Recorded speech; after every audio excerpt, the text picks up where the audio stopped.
about to give us the truth, the whole truth, and nothing but the truth, so help you God. Please take a seat.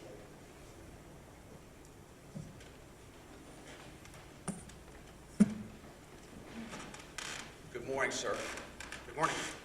Would you introduce yourself to the ladies and gentlemen of the jury and spell your first and last name so that we have it correctly in the record? Good morning. My name is Scot Haug, and I'm here on behalf of Public Safety Insight, which is a company that my partner and I operate. We provide consulting and training services across the country. And again, give me the spelling of your first and last name. Oh, I apologize. The first name is Scott, S-C-O-T, and the last name is H-A-U-G, pronounced Haug. And would you tell the ladies and gentlemen of the jury what Public Safety Insight is and what position you hold there? My partner and I have been providing training and consulting services for about 10 years, and that's a company that we started that we use to provide those services. And what kind of training do you administer? Most of the training that we provide is officer survival training.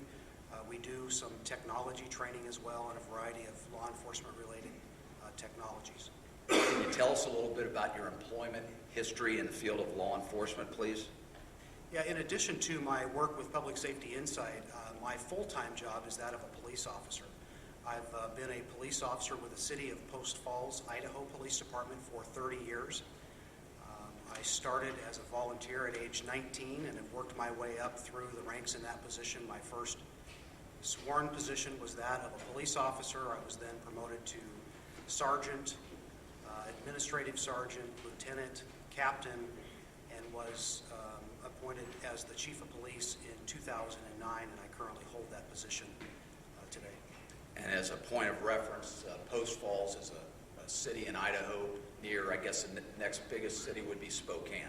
Yeah, we're located up in the Pacific Northwest, right on the border, the Idaho border with Spokane, Washington, about 5 hours to the east of Seattle, to give you a little bit of reference. And can you give the jurors some idea of the courses that you've taught to law enforcement officers over the years? I have spent about the last 20 years being a law enforcement trainer. My primary focus early on was arrest techniques and use of force. I've attended hundreds of hours of training as it relates to arrest techniques and the lawful means of taking somebody into custody, which includes the use of force. I have been training law enforcement officers for many years. I was the lead instructor for 10 years at North Idaho College, where I would assist new students that were coming in to the program and provide training to them in arrest techniques. In addition, officer survival instructor. I've been doing that for a number of years. For about the last 5 years, I've been traveling across the country providing and be safer in the jobs that they do. I had the opportunity to speak to thousands of police officers all over the country in law enforcement technology.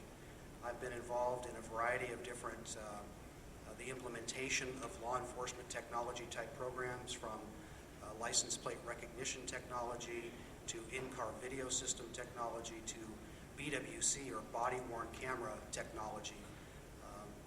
I have been involved in a body-worn camera program from the beginning to the end, from the research to the implementation to the policy development to the training, and do travel across the country and provide instruction to other officers and agencies on how to implement those programs. All right. And have you testified in courts of law around the country on these topics in the past? Yes, I have. I have provided consulting in these type of cases in about a dozen different times and have testified in court, yes. Judge, at this time I would tender Mr. Haug as an expert in these fields unless there's some dispute as to his qualifications. Any objection? He'll be declared an expert, thank you, in those fields. Sir, sometime in 2015, after the month of July, were you contacted by the Hamilton County Prosecutor's Office?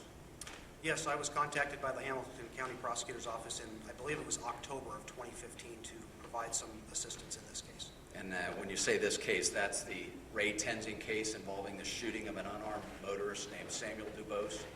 That's correct, yes. And you met with the prosecutor's office and ultimately you were retained? That's correct, yes. And obviously, you're going to bill for and be paid for your services. Is that correct? That's correct. I haven't got to a financial position where I can donate my time yet. All right. This isn't a hobby for you. This is what you do for a living? That's correct. Can you tell the ladies and gentlemen of the jury what documents and information you were given to review to form opinions in this case? I was provided a series of different documents, body-worn camera video from several different officers, including Officer Tenzing, Officer Kidd, Officer Lyndon Smits, and others. I had the opportunity to review their statements, both listen to the audio portions of that as well as look at the written transcriptions. Looked at pictures of the scene, pictures of the vehicle, about 76 different pieces of evidence that I looked at in this matter. In addition, looked at the University of Cincinnati's use of force policy, the Ohio Peace Officers training standards for a variety of different training topics. And then I had the opportunity to fly out to Cincinnati on December 17th and 18th, I believe it was, to actually visit the scene and then also look at Mr. DuBose's vehicle. All right. So on December the 17th and 18th, you were here in town. You met with the prosecutor's office? Yes, I flew out here and met with the prosecutor's office. Did you actually get a chance to go up to the scene on at Rice Street and walk that scene? I did, yes. And were you accompanied there by some members of the Cincinnati Police Department's criminalistics unit who pointed out where various things were recovered? Yes, I was. You also indicated you got to have an opportunity to see Samuel DuBose's crashed vehicle. Yes, I was taken to the Cincinnati Police Department impound yard and had the opportunity to view Mr. DuBose's vehicle that was involved in this situation. Now, do you know an individual by the name of Grant Fredericks? I do, yes. How do you know Grant Fredericks? I met Grant a number of years ago. He and I worked with the IACP, which is the International Association of Chiefs of Police Association. They had received a grant from the Department of Justice to develop some video. There. The objection is sustained. Just wait for another question. The next question is, how do you know Mr. Fredericks? I do know Mr. Fredericks, and the way I know him is through committees that he and I sat on through the International Chiefs of Police on behalf of the Department of Justice. In this case, once you were retained and had visited the scene, had reviewed all the documents and information you received from the prosecutor's office, Cincinnati Police Department, did you have an occasion ever to meet with Grant Fredericks on this case? I did, yes. Now, as an expert in the implementation of body-worn camera technology, you probably look at more body camera video than the average person. Would that be fair? That would be correct, yes. But you certainly don't hold yourself out like Grant Fredericks as a forensic video analyst. Is that fair? No, I do not. What was your purpose in seeing Grant Fredericks and speaking with him? When I was asked to review this case, there were several body-worn camera videos, and I wanted to get an expert's opinion on that. I had reviewed them myself, but I wanted to get an expert's opinion. And so when I have these matters, Grant and I do consult together. And so I took that video to him for review. And did your meetings with Grant Fredericks confirm some of the things you had already observed in these videos? Yes, it did. Once you hit, well, let me ask this question. Was Grant Fredericks later also retained by the prosecutor's office? That's my understanding, yes. Can you tell the ladies and gentlemen of the jury some of the findings you made after viewing all these documents with regard to the incident that occurred on July 19th, 2015? Do you want me to go through step by step? Well, let's start with this. What about the initial stop of Samuel DuBose by Officer Tenzing? Well, in reviewing the video and the reports, it's my opinion that he had probable cause to stop the vehicle. He was on patrol in a marked patrol vehicle, wearing a uniform, observed a vehicle without a front license plate, which is in violation of Ohio law. He ran the rear tag of the vehicle, and the registered owner of that vehicle showed to be suspended and so he decided to stop the vehicle. I think that was reasonable under the circumstances. And justified by law? Yes, I believe so. And the fact that he's stopping this vehicle off campus, did that detract from or take away from that reasonableness? No, I don't believe so. In my research, there is a MOU, a Memorandum of Understanding between the University of Cincinnati and the Cincinnati Police Department that allows their officers to make traffic stops off of campus. So I think that was reasonable. In his initial approach to Mr. DuBose's vehicle, did Officer Tenzing act reasonably, appropriately, and professionally when he first approached and began to speak with Samuel DuBose? Yes, he exited his patrol car, walked up to him and greeted him, explained who he was and why he had stopped him. I thought he was professional. One thing I note in the video, did you note in there that Samuel DuBose seemed to want to give identifying information, name, here's my name, that kind of stuff, look me up? Yeah, I did notice in listening to the video that Mr. DuBose did offer to Officer Tenzing to, why don't you just run my name or something to that effect, and offered that to him when he didn't have his license. Did Ray Tenzing ever ask him for a name or a date of birth or any information that he could use to figure out who it was he was dealing with at the time? No, he did not. Would that have been useful and helpful to the officer?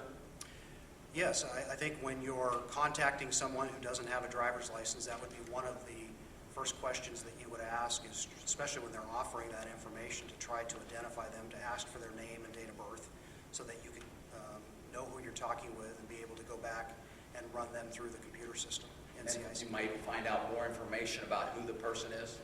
That's correct. And it's your understanding from the video that this was not someone that Raymond Tenzing knew or was acquainted with? I don't know that. All right. Was there anything in the video that would lead you to believe that? No. Okay. Now, at some point, does Officer Tenzing ask Samuel DuBose to step out of the car? Yes, he does. And Basis. Challenge him to say where that is on that video. I'll overrule the objection to the event that, or to the extent that the video controls. If there is a mischaracterization, we can revisit that.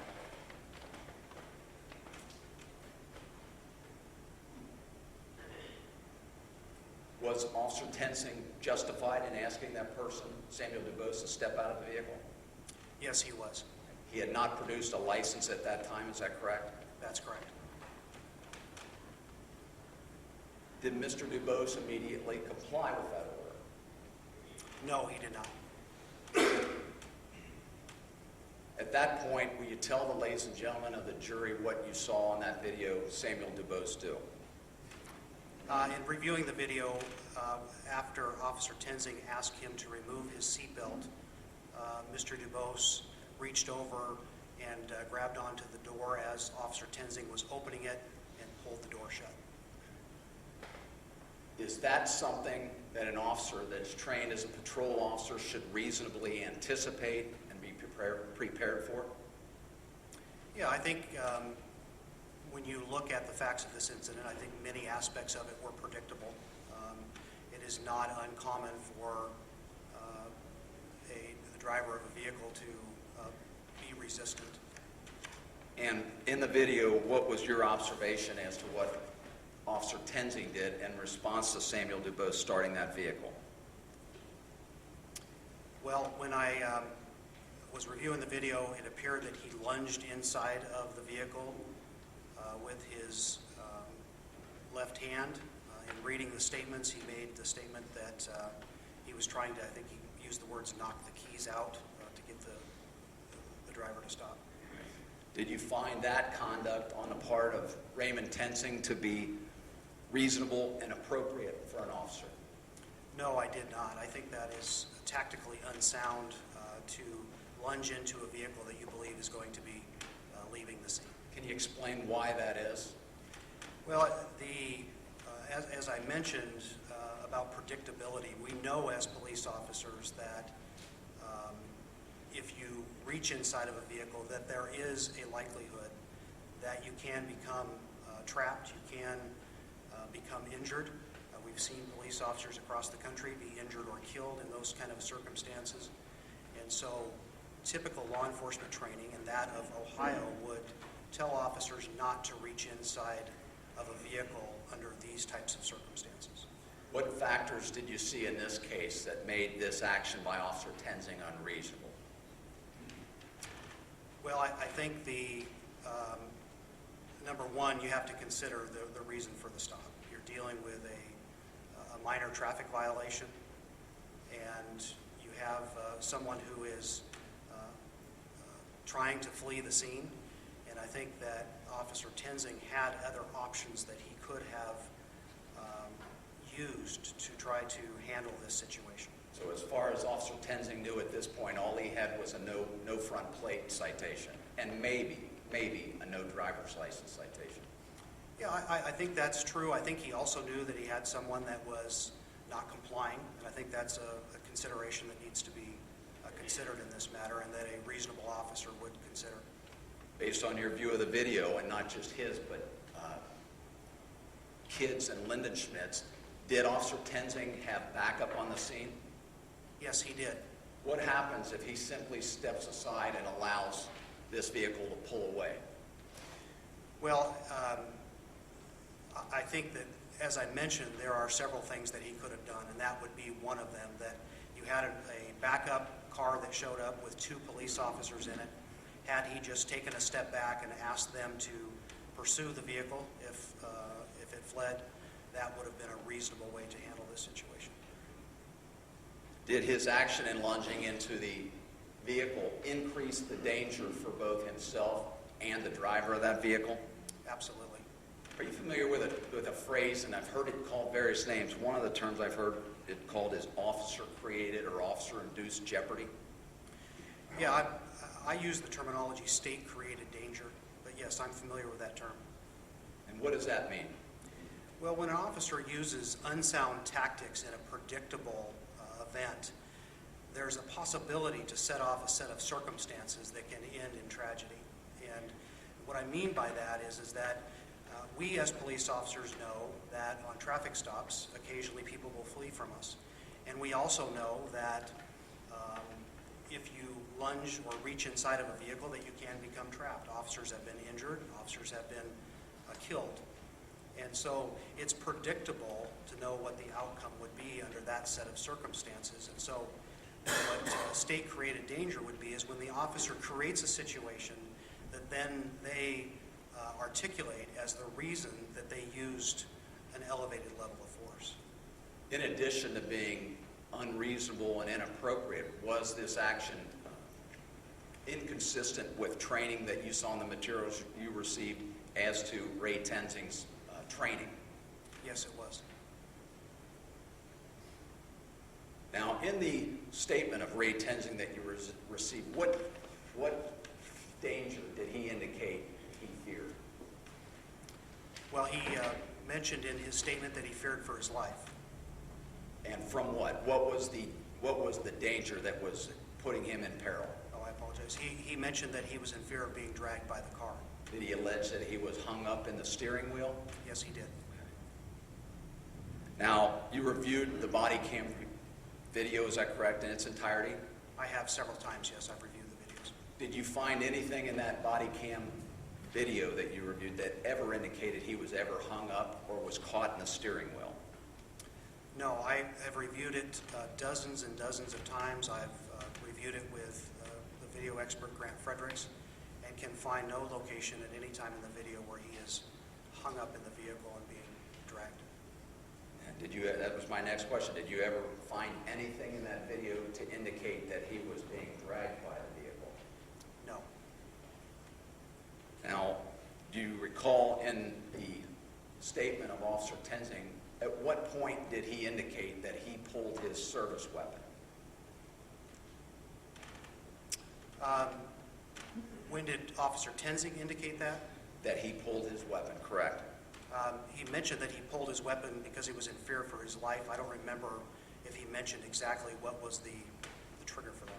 Well, when was it? Was it while he was being dragged? Yes, Okay, so he said he was being dragged, and not until that point did he pull his service weapon. Is that correct? I believe that's true, yes. In the video that you received from Officer Tenzing's body camera, did Officer Tenzing, had the car moved at all at the point at which Officer Tenzing reached for and produced his handgun? I do not believe it did, no.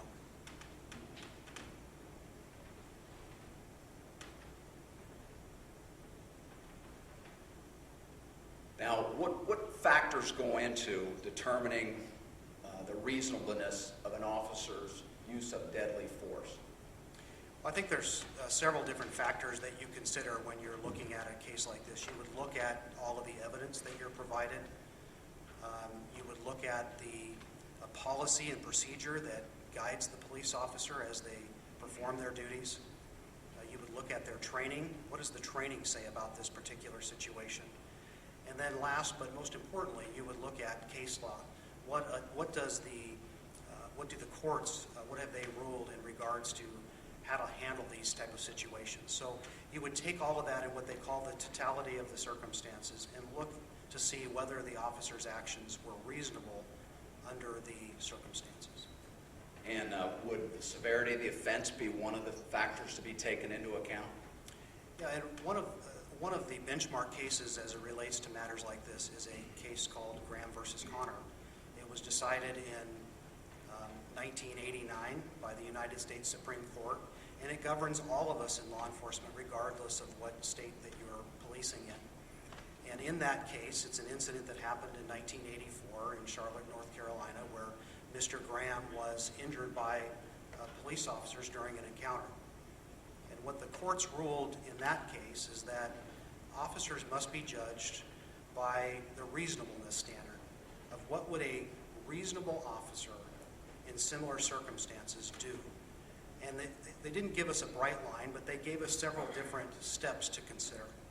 And one of those is the seriousness of the offense. And again, here we're dealing with a no driver's license. That's or correct. no driver's plate and possibly a no driver's license. Yes, that's correct. Does it also, as a factor, contain that the suspect poses an immediate threat of serious physical harm or death to the officer or others? Yes, that's correct. That would Did you find that at the time the shot was fired, Samuel DuBose posed a threat of death or serious physical harm to Ray Tenzing? I do not believe that he did, no. Because he was not tangled in the car and being being dragged? That's correct. All right. In his interview, did Ray Tenzing complain that he was concerned of any other danger? Did he indicate that he saw a weapon, that he thought Samuel DuBose possessed a weapon, or that he was going to hurt him any way other than this dragging that he said occurred? No, I did not see any indication of that. No mention of a weapon at all. So the sole and only danger he said was I was being dragged and was afraid I would be pulled under the car. That's correct. Are officers trained and taught to position themselves in any particular location during a traffic stop to protect themselves from the driver and from the actions of the driver operating a vehicle? Yes, they are. And what is that, sir? Well, in training, officers are provided a series of different tactical options involving traffic stops. It can mean where they approach, whether it's a driver's side approach or a passenger side approach, how they conduct themselves. Officers are always encouraged to look at a traffic stop as never a routine traffic stop, but an unknown risk traffic stop. They don't know what they're facing when they walk up to the car, so they're provided a series of different things to consider when they make a traffic stop. And are they instructed to stand either between the A and B pillar or at the B pillar? That's correct, yes. And why is that, sir? So that it gives them the time to react if something were to occur. So that they're not out in the possible path of the car? That's true as well, yes. All right. Did the Supreme Court cases that you've referred to, did they do away with the fleeing felon rule? Well, the Tennessee versus Garner case, which is a case from 1985, yes, did do that. At one point in time in this country, an officer could shoot someone just because he was fleeing from the officer, whether he posed a danger or not. Is that correct? That's correct, and that comes from a case out of Memphis, Tennessee in 1974, where police officers responded to a burglary in progress. When the officers arrived, they saw Mr. Garner running away from the scene. He was a 15-year-old boy.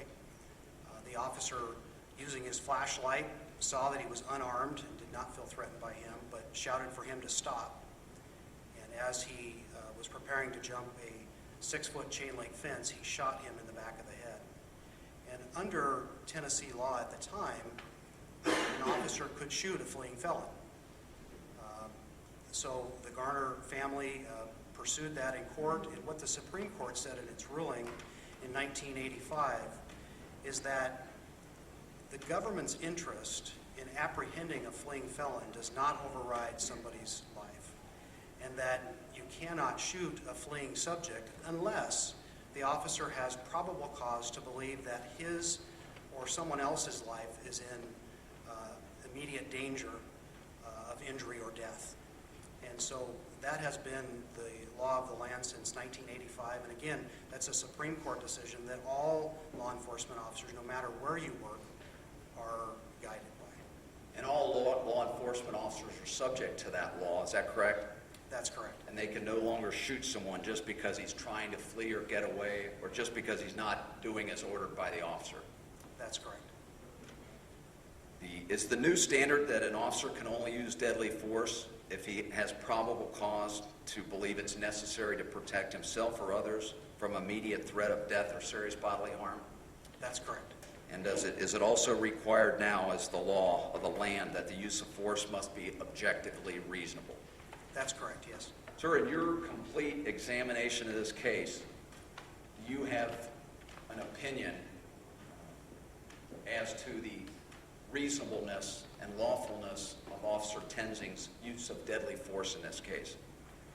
After considering the totality of the circumstances and all of the evidence that I discussed, including the case law, it's my opinion that Officer Tenzing acted unreasonably in his use of force in this situation.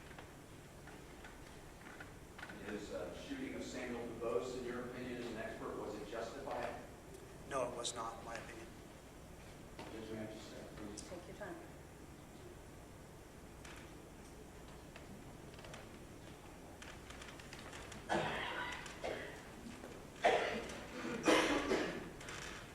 Judge, I don't have any further questions. Thank you.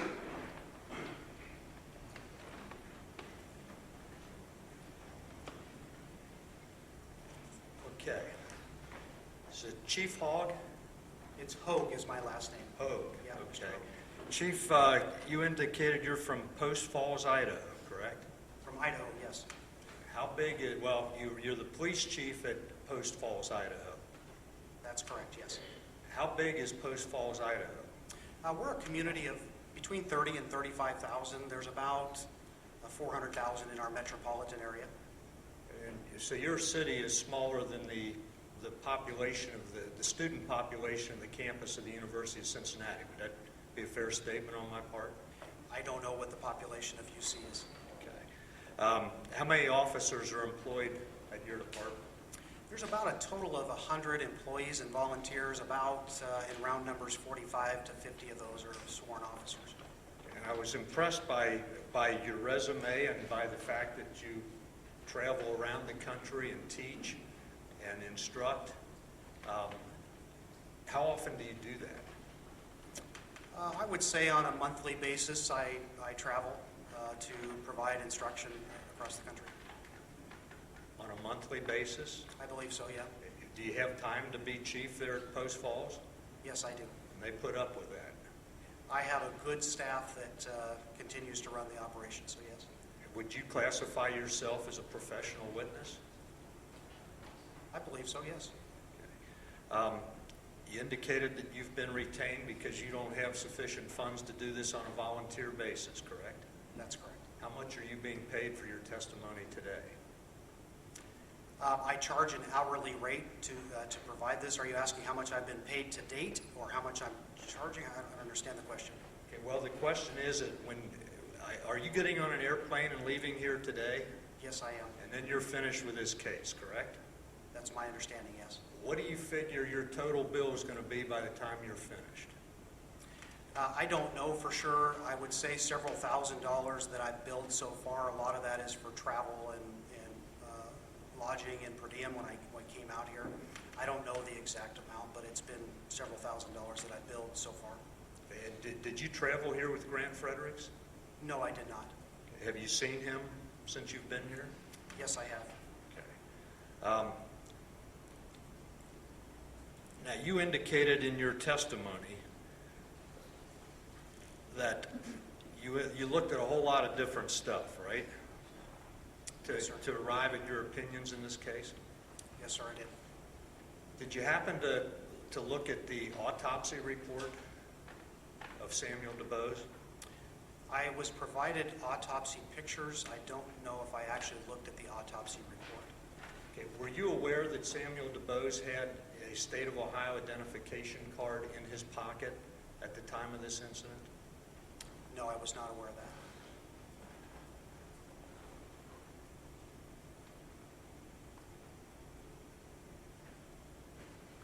In your experience as a police officer, have you ever worked the streets?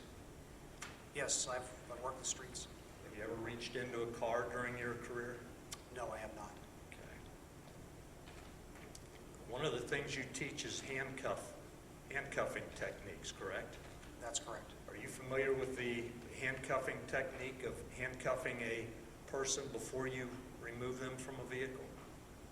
I'm aware of that technique, that it is taught. I think Caliber Press, in their instructions on traffic stops, has instructed that. I have not been through that myself, but I am aware of that. You would agree that that is a valid technique for removing someone from a car, handcuffing them before you get them out? Yeah, I believe that would be a valid technique. Would you agree with me that there are no absolutes in law enforcement, that every situation is unique and different? That is correct. In law enforcement, you never know from one incident to the next of what you're going to be dealing with. That's correct. Yeah, I noticed in the CV that I was provided about you that you are a disciple of Dr. Bill Lewinsky. Do you know Dr. Lewinsky? I have attended training that he has put on. I'm not sure what the term disciple means. Well, are you affiliated with him in any way? No, I am not. You've attended his training? I attended one class from the Force Science Institute, which Bill Lewinsky is the owner of that and provides that training. I attended that in Los Angeles, California, I believe in 2013. It's a week-long, 40-hour class. That's the only affiliation I've had with Mr. Lewinsky. Did you hear the term during that 40-hour class, inattentional blindness? I have heard that term, yes. Can you define that for the ladies and gentlemen of the jury? Well, inattentional blindness, in simple terms, is when somebody is focused keenly on a situation and may not be aware, even though maybe they see something, they don't process that and they don't remember it because they're focused on a particular matter. For example, when I walked into the courtroom today, you may have seen me from head to toe, but if I were to ask you right now what color my shoes are, you probably wouldn't be able to tell me that because you weren't focused on that as I walked in. So, and would you agree that that term encompasses people not being able to remember every specific detail of an event? Yes. And would you agree that on a rapidly evolving situation that it might even be less likely that people would remember or a person would remember every detail? That is correct. When any of us as humans are involved in a chaotic situation, there is certainly the opportunity to not remember every fact that happened. That's correct. And for example, someone thinks they're reaching through a steering wheel, but perhaps their hand is only pressed up against the steering wheel.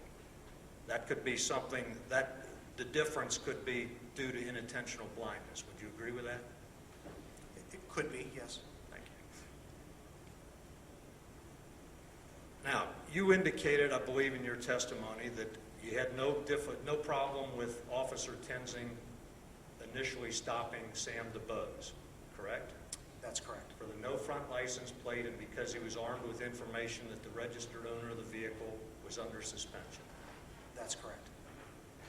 And you've agreed that he was authorized to be patrolling where he was patrolling. That's correct. He's authorized as a University of Cincinnati police officer, OPATA certified by the state of Ohio, to enforce the traffic laws in the state of Ohio, correct? That's my understanding, yes. And I believe you indicated that you had reviewed various University of Cincinnati Police Department policies and procedures. I was provided their use of force policy, yes. Is that the only one? I believe so, yes.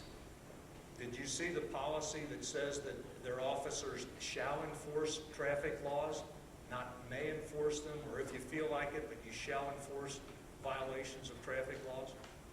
I don't remember seeing a policy that stated that. Okay.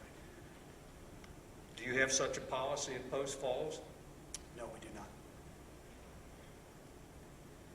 Now, I believe you indicated in your testimony that you felt that Officer Tenzing used reasonable tactics and methodology in initiating the traffic stop.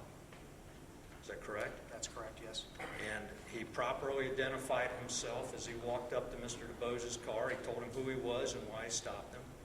That's correct, yes. No problem with that, correct? Correct. It was appropriate that he should ask Mr. DeBose for a driver's license. That's correct, yes. And were you aware, by the way, that Mr. DeBose had been slow to stop and that he took Officer Tenzing back into the area of Rice and Thill Street? Yes, I did hear that on the video and in Mr. Tenzing's statement that he was described him as slow to stop, yes. As a police officer, what does slow to stop mean to you? Typically, when an officer says that someone's slow to stop, when they turn their lights on, typically a motorist would immediately pull to the side of the road. When they don't do that and you have to follow them for a period of time, that would be slow to stop, is what that would mean. And does that raise concern on your part as a police officer? Yeah, you would certainly take that into consideration. It can mean a wide variety of things that are happening. It could be that someone has criminal intent, or it could be just someone is not paying attention, and I've seen both of those as reasons for people being slow to stop. And on the video, did you hear Officer Tenzing hit the yelper on his siren a couple times? Yes, I did. Okay. Now, up to the point that Officer Tenzing asked for a driver's license, you didn't find anything inappropriate or unreasonable about what he had done, correct? That's correct. And I believe that in your direct testimony, you indicated that Officer Tenzing asked Mr. DeBose to step out of his vehicle. You remember saying that? I believe what my testimony was is that he asked him to remove his seatbelt as he reached to open the door. I don't know if the words, "when you get out of the vehicle," actually occurred, but Well, and that's exactly right. You remember Officer Tenzing said, "Until I can figure out who you are, go ahead and take your seatbelt off for me." Do you remember that on that tape? I believe that's correct, yes. He never once asked him to get out of the vehicle. Would you agree with me on that? I believe that's true, yes. It was probably his intent to get DeBose out of the vehicle. Agree with that? I would agree with that. But he never got to that point. Correct. Now, you indicated at that point, and I believe if I'm correct here, Officer Tenzing reached with his left hand to open the door, right? Correct. Mr. DeBose, with his left hand, reached up and pulled that door shut. Correct. So we've now gone, and this is after he's been requested multiple times for a driver's license. Would you agree with that?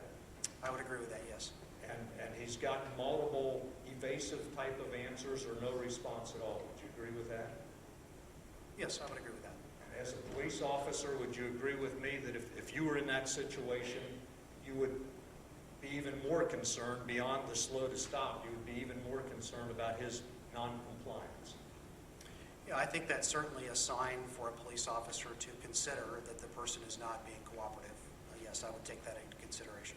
And then when Mr. DeBose reached up and pulled the door shut, all of a sudden it turns from kind of passive non-compliance to a little active resistance. Would you agree with that terminology? I don't know that I would agree with that terminology. I think the way Officer Tenzing described it is he felt that he was being, I think the term he used was a little aggressive during his follow-up interview on July 21st. Well, how about when the door is pulled shut with the left hand and the right hand of Mr. DeBose is starting the car and dropping down and putting it into gear? Would you consider that a little active resistance? Yes, I would consider that, yes. And how about when you add the factor to that he steps on the gas? Would you consider that active resistance?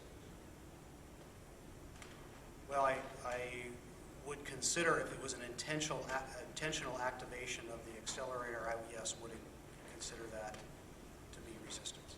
Okay, and you indicated in response to Mr. Gibson's questions that Samuel DeBose was not armed on July 19, 2015, correct? That's correct. You weren't aware of any evidence that he was armed?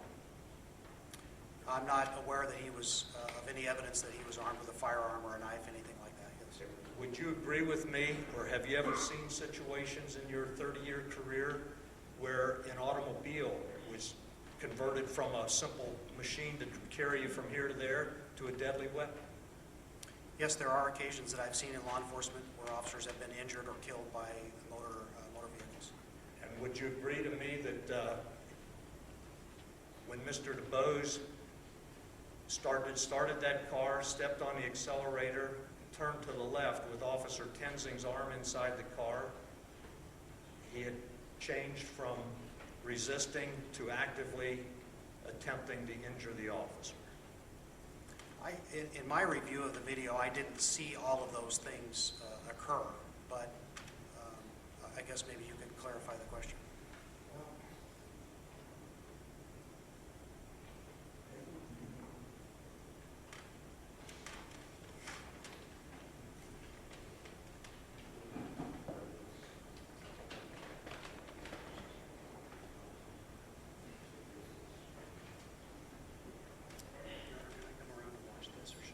Yes. Would you like him to get up and come and watch it? Yeah, look at it. Very good. That's fine. We know.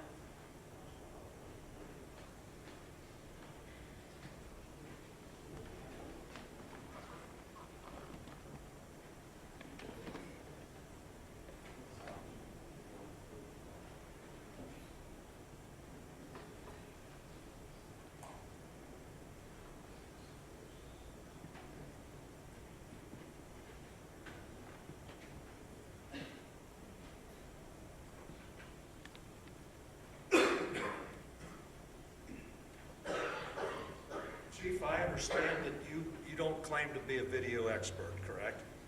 But you did look at this video. I have looked at this, yes. Can you tell the ladies and gentlemen of the jury what you see occurring in that frame? Judge, can I interrupt just so the record's clear? He's looking at State's Exhibit 20, is that correct? I assume that's the Yeah, that's the one. Okay. Frederick's used. States of Exhibit 20, Grant Fredericks, and slide 145. If I put that right in the back, sort of get a reference. Absolutely. Take your time.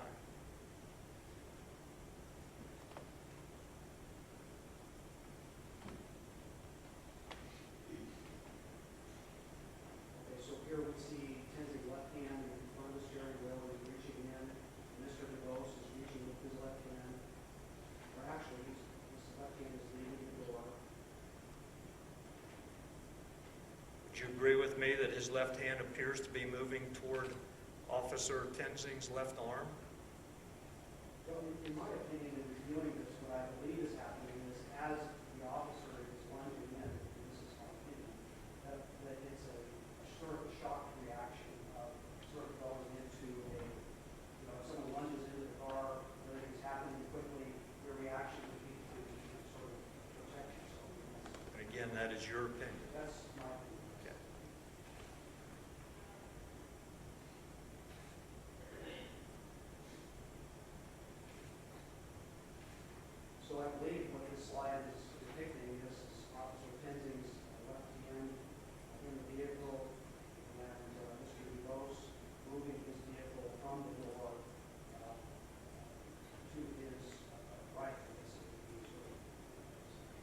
you see his hand in contact with Officer Tenzing's arm there?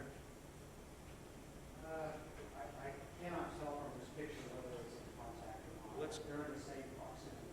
Go to the next one. Does that tell you anything more? Again, it appears that the hands are his hand is in the same proximity as Officer Tenzing's arm, but I cannot tell if they're actually touching or not. And the thing you have to consider about this. Let me ask you the question. Would you, finish his answer, please? go ahead. I'm sorry. Go ahead. I was just going to say, we're looking at milliseconds here, frame by frame, so it can be difficult sometimes to determine exactly.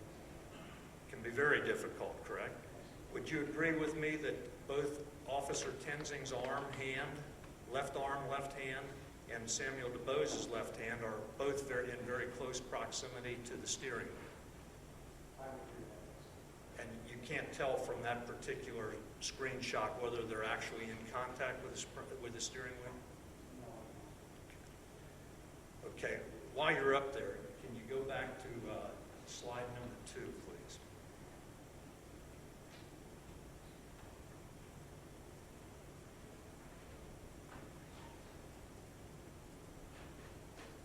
Okay, again, I agree that, or I recognize that you don't claim to be a video expert. Can you look at slide number 2 and look at the front wheel of Mr. DeBose's Honda? And can you determine from that what direction it's pointed in? In other words, what I'm asking, is it going straight or is it turn to the left, turn to the right? Can you tell? I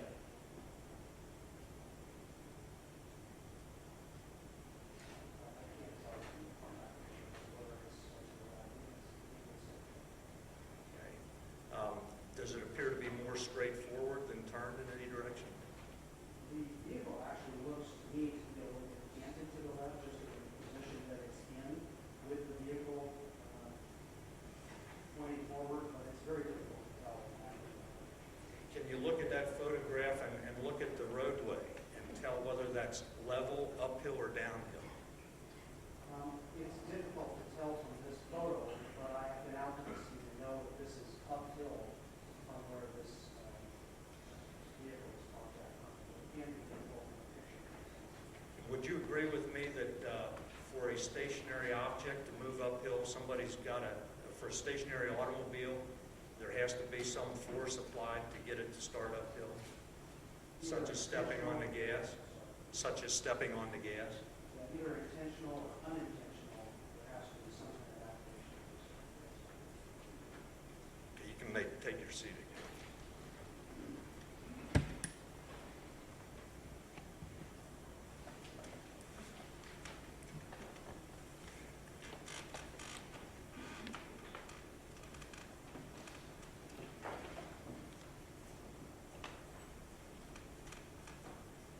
I believe that you testified that your opinion is that Officer Tenzing lunging into the vehicle was a tactical error that compromised his safety, correct? That's correct. And his likelihood of success was minimal at best, correct? That's correct, yes. Would you agree with me, and I think you indicated that this happens across the country all the time, where officers do that very same thing? I don't know that to be the case. I would be speculating. I don't know. Well, I think if I heard your testimony correct, that officers have done that before around the country and been seriously injured or killed. That's correct. That was my testimony. And would you agree that officers oftentimes just react instinctively to things? That is correct. If proper planning does not occur, officers can react instinctively and use improper tactics. Would you agree that in split seconds, milliseconds, as we've just talked about here, that officers don't have time to think or plan their course of action? Well, what we encourage officers to do is to think about what's happening in that situation, to think about what's important right now, and to plan accordingly so that they don't have to make those split-second decisions.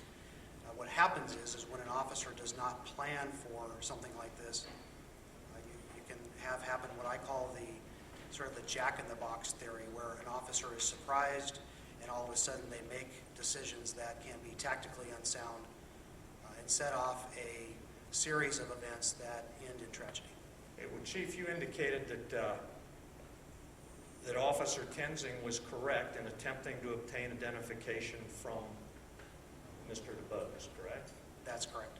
And would it be safe on my part to assume that before an officer does anything, he would like to know who he's dealing with? That's correct. And would it be safe on my part to assume that if he's not getting a response to that, that he ought to attempt to control the individual before he does anything else? Yes, I would agree with that. And would it be safe for me to assume that an officer, in order to control an individual, might want to get him out of the car and place him in handcuffs? Yeah, that's certainly an option. Some officers like to leave a driver inside of the vehicle to contain the situation. Other officers like to get them out of the vehicle, and it's certainly officer discretion on how they handle that situation. And as we discussed previously, the more squirrely an individual is, for lack of a better term, the more you need to make sure that you have the person under control. Would that be fair? Yeah, I think that would be fair, yes. Okay. And would you agree with me that for Officer Tenzing, when he had seen all these indicators from Mr. DeBose, to simply accept Mr. DeBose's offer to run his name and to leave Mr. DeBose unattended while Officer Tenzing returned to his cruiser to run that information in the computer, may be a mistake on Officer Tenzing's part? I apologize. Could you repeat that question again? I don't know if I can repeat that. I'm sorry. Would you agree with me that, I'll put it a different way, if Tenzing would have accepted DeBose's offer of his information and just simply turned his back and walked away to run him in his in-car computer, DeBose could have simply driven away at that point? That's correct. Yes, he could have. Okay. And at that point, Officer Tenzing had not even determined who DeBose was. That's correct. He had not asked him for identification. In spite of, well, he did ask him for identification, right? That's correct. He did ask him for identification. He did not ask him for his name and his date of birth. Yes. Okay, so before Officer Tenzing can secure Mr. DeBose, we have the opening the door, the starting the car, the taking off, correct? That's correct. And your testimony is that Officer Tenzing should have simply backed away and let Mr. DeBose take off. Is that a fair statement on my part? Well, no, it would not be. Okay, what would be? Well, I think Officer Tenzing had several different options. He had, and I would be glad to go through those. One of the options would have been, considering the circumstances, would be to step back and ask his partner officers that had just shown up, it was a two-man patrol unit, to pursue Mr. Tenzing. That would have been one option. I think he had others. Okay. You indicated, you don't dispute that video shows Officer Tenzing ending up laying on the middle of Rice Street, do you? I do not dispute that. Do you know how that occurred? How he ended up on the street? Yes. I think he fell backwards and ended up onto the street as a result of this incident that happened. And would you agree with me that the automobile driven by Samuel DeBose turned left into him, causing him to fall? I do not know that to be the case. Okay. Well, is it your opinion that the shot was fired here before the car moved? Well, in my review of the video and talking with the video expert, it's his opinion that the vehicle has moved a fraction, and it's difficult to know exactly how far, but probably a foot or two is what I believe has occurred based on my review of this. That's what Grant Fredericks told you, correct? That's correct. Because I believe originally you concluded in your written report that the car hadn't moved. Is that a fair statement on my part? That could be accurate, yes. And I believe originally you indicated that you reviewed the Kroll report as part of your investigation here, correct? I did review that, yes. And I believe originally the Kroll report says the car didn't move before the shot was fired. I don't remember if it says that or not. You don't dispute Grant Frederick's testimony, I assume? No, I do not. Thank you. Would you agree with me that a police officer is trained not to draw his weapon until such time as he perceives a threat? That's correct, yes. Did you notice in the video here, Officer Tenzing yelled, "Stop, stop," 2 times? I did hear that, yes. And would you agree with me that people generally don't yell "stop, stop" at a vehicle that's already stopped? Or at anything that's already stopped? Well, I think it's difficult to know. I think only Officer Tenzing knows why he yelled stop. I mean, there's different reasons that an officer could yell at. It could be stop trying to start the car. It could be, I don't know why he yelled stop, stop. And I think you would agree with me that, number one, you weren't there on July 19th, 2015 to appreciate what Officer Tenzing was perceiving or experiencing, correct? That's correct. And you would agree with me that this entire situation happened in less than 3 seconds, correct? That's correct. Would you agree with me that a reasonable definition of a tense, uncertain, rapidly evolving circumstance is exactly what was depicted in that video? Well, it's my opinion that the situation was tense and uncertain, but I think that was created by the officer in this situation. Sam DuBose had no role in creating the situation. Is that your testimony to this jury? No, I believe that Mr. DuBose did play a part in that, but I think that the officer, based on his decisions at the time, escalated the situation and then reacted to that escalation. And is it your opinion that an officer, if he makes a tactical error, forfeits his right to live or be free from serious bodily harm? No, I don't believe that.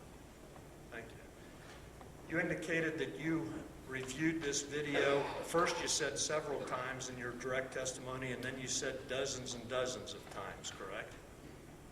Correct. Would you agree with me that that kind of is the definition of looking at something with 20/20 hindsight? That is correct, yes.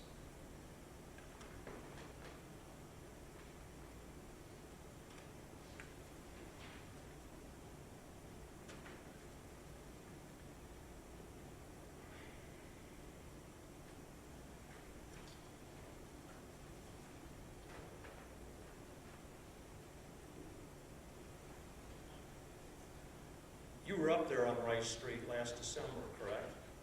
Yes, I was. Did you observe the I guess for lack of a better term, guardrail or the steel post in the ground holding the hillside up on the east side of the street? I did, yes.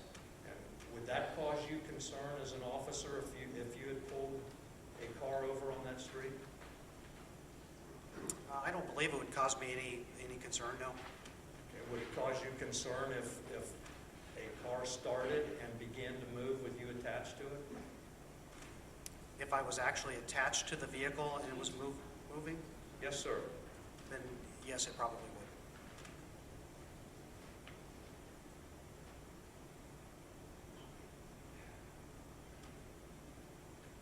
Sir, when you, I think, you said you reviewed the OPATA training manuals here for the state of Ohio? I did review some of them, yes. And can you cite me any place in that manual that says that a police officer should never reach into a car? In the OPATA stops and approaches training material on 3 separate occasions, it states that an officer should not reach into a vehicle. And I have a copy of that here if you'd like to see it. Well, how about the part where it says an officer should never reach into a vehicle with his dominant hand? Do you remember seeing that in there? That is in there, yes. Okay, and so what does that mean exactly? That an officer shouldn't reach into a vehicle. With their dominant hand? In one time it does say, use the term dominant hand. Well, to me, that would suggest that if you're going to reach into a car, you should do it with your non-dominant hand. I mean, is that a fair interpretation on my part? That's not the way I read the material. Well, then why would they put the part about reaching with the non-dominant hand? I don't know. Did you determine from your investigation or first of all, what is a dominant hand with reference to the Okada man? Well, they don't have a term for dominant hand. I would assume it's depending on if you're right-handed or left-handed is what they're talking about. And would you agree with me that they're talking about, with reference to the police officer, your shooting hand? That could be, yes. And did you determine what Officer Tenzing's shooting hand was in your investigation? No, I did not. Well, you watched the video, right? And you saw him shoot Sam DeBose in the head, Yes, and he had his gun in his right hand. that's correct, yes. Would it be fair to assume that his right hand was a shooting hand? That's correct. Thank you.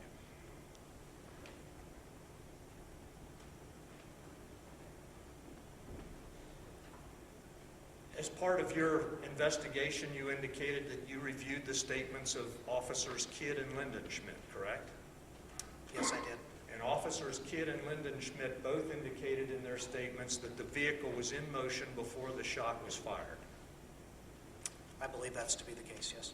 And your friend, partner, Grant Fredericks also reached that conclusion, correct? Reached what conclusion? That the automobile had moved and was in motion before the shot was fired. That's correct.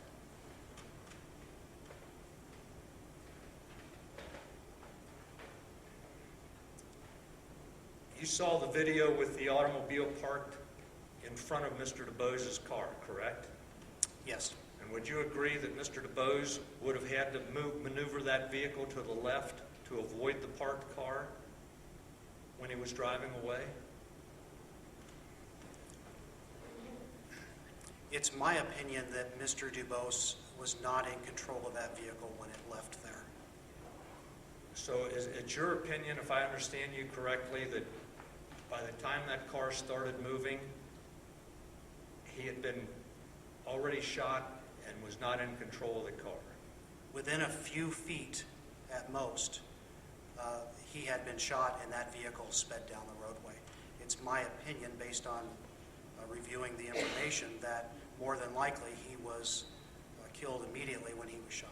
You're not a coroner and you didn't review the autopsy report. That's correct. Okay. But it's your opinion that the car, if I understood what you just said, had moved after the shot was fired, or before the shot was fired? That's my understanding, yes.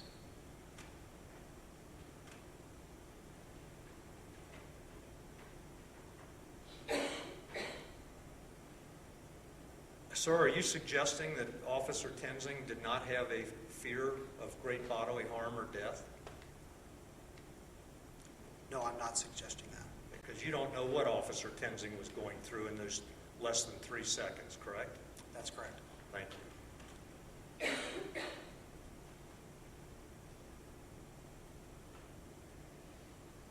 Did you review the photographs of Ray Tenzing taken after this incident? Yes, I did. Did you observe the injuries that he sustained as a result of this? Yes, I did. And I think we can both agree they were minor, correct? That's correct, yes. But there were injuries. Yes, Did you look at his uniform and his equipment? I did, yes. And did you observe damage to both of those? There was damage that was pre-existing, and there was damage that he had stated that occurred as a result of this incident. Yes, I did see that. And you don't have any reason to dispute what he said, do you? No, I do not.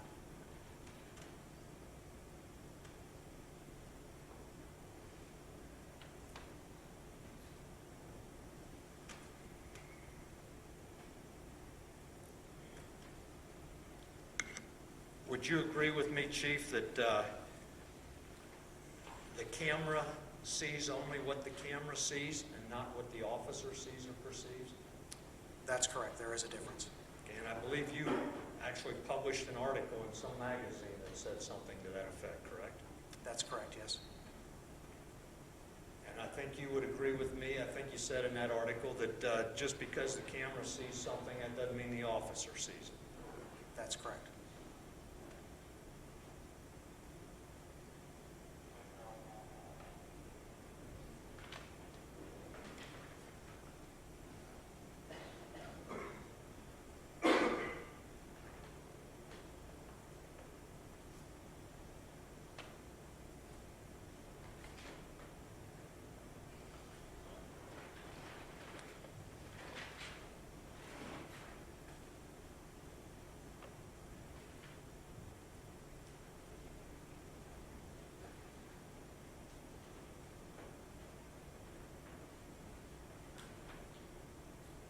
Did you see the gin bottle that was in the video on top of the car?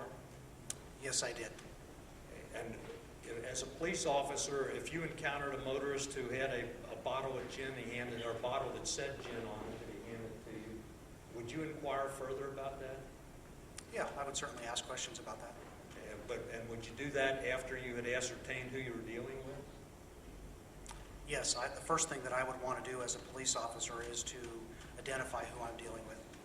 Thank you. And then your investigation would go from there if it led to anything, correct? That's correct.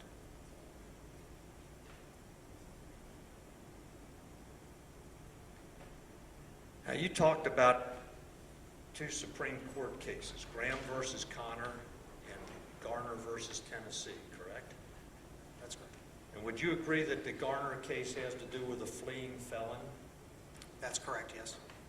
And an officer basically is not permitted to shoot a fleeing felon in the back as he's fleeing unless he has some reasonable belief that the fleeing felon presents a danger either to himself or to others, correct? Has to have probable cause, yes. Okay. And you would agree with me that at this point, Ray Tenzing does not know that Sam DeBose may be a fleeing felon, correct? At what point? At the point that the shot was fired. Well, I think as a police officer, Mr. Tenzing would know that the reason that he had the stop made was for no front license plate, which was a minor traffic misdemeanor. Certainly not a felony, right? No, that's correct. And would you agree with me that this case has nothing to do with a fleeing felon? Well, it's a subject that is fleeing. Well, it's a subject that you're using the term he's fleeing. He was shot before he fled, correct? He was shot because Officer Tenzing indicated in his statement that he feared for his life or his safety, correct? That is correct, that Officer Tenzing said that. Okay, so let's talk about Graham versus Connor. That's the gold standard. That's what all these cases are decided upon. Is that correct? That's correct. Now, you quoted a little bit from Graham versus Connor, I think. Or you summarized Graham versus Connor. I would like to read you a quote. You tell me if this is correct. Okay. The reasonableness of a particular use of force must be judged from the perspective of a reasonable officer on the scene rather than with the 20/20 vision of hindsight. The calculus of reasonableness must embody allowance for the fact that police officers are often forced to make split-second judgments in circumstances that are tense, uncertain, and rapidly evolving about the amount of force that is necessary in a particular situation. The test of reasonableness is not capable of precise definition or mechanical application. Would you agree with me that that's the law in the United States? I would agree with that, yes. And would you agree with me that there's absolutely no test that you can apply to every single situation? Yeah, there's certainly not a bright line rule. Every situation is a little different. That's correct, yes. May I have a moment, please, Your Honor? Take your time.